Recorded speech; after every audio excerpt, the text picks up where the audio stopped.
Long before the revolution came to the streets, authorities in Tunisia feared dissent was brewing. In the years before the regime fell, citizens' every electronic move was monitored. But the government didn't just watch. It intercepted, deleted, even changed the content of messages using technology sold by European companies.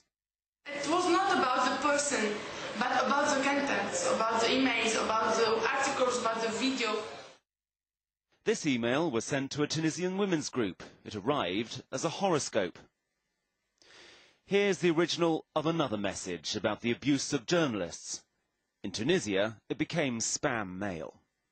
The uncertainty created a climate of fear. Tunisians never knew if their emails arrived or what they said if they did. The system that was in place in Tunisia was extremely comprehensive and was one of probably the most advanced systems that you had in the region. There were multiple layers of technology from different parts of the world being used, and was developed in such a way that it could be used to control, to surveil and to oppress Tunisian society. Tunisia's electronic monitoring depended on a technology called deep packet inspection. Virtually all internet traffic was filtered through the Tunisia Internet Authority, or ATI. Data passed through special computer systems known as boxes. These siphoned off messages that triggered certain keywords and diverted them to the Interior Ministry.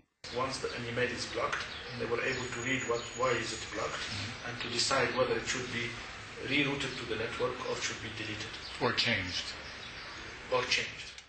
Sadoui says Tunisia's former government also ordered equipment to monitor online chats and social networks, but it didn't arrive in time. The Facebook revolution came first.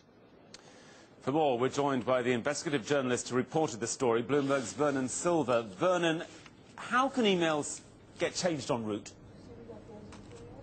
Yeah, I mean, this is one of the most sophisticated processes that any country has set up, and we're able to get a full picture of it. And the key to it is this deep packet inspection, where they've set up these boxes on the lines, on the internet lines, at the key choke points within the country, and there they're able to search for keywords, look inside the contents of the emails, look inside the attachments, see what's there, and just hand it off to the cyber police, who could just throw some in the trash, change the contents at will, do whatever they wanted with them. And you've been doing in the investigation, just how does a society get transformed by this sort of mass surveillance?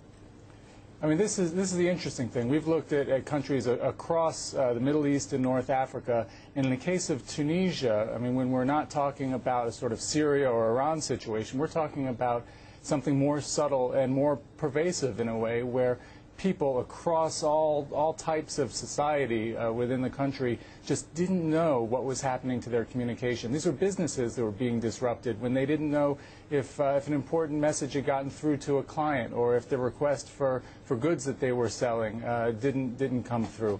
This is a culture and a feeling of fear and uncertainty that really helped the dictatorship keep its hold on power.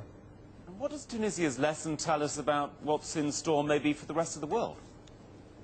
Yeah, I mean, Tunisia was used as a testing ground by some of these companies that supplied this stuff, and now what we're seeing, according to experts, is a vision of what might happen to the rest of the world if this sort of thing goes unfettered, if there isn't a real change in how governments look at export regulations and sanctions and controls over the surveillance technology that's being sold around the globe to almost every country on the planet. It could happen here, is the message that they're sending us.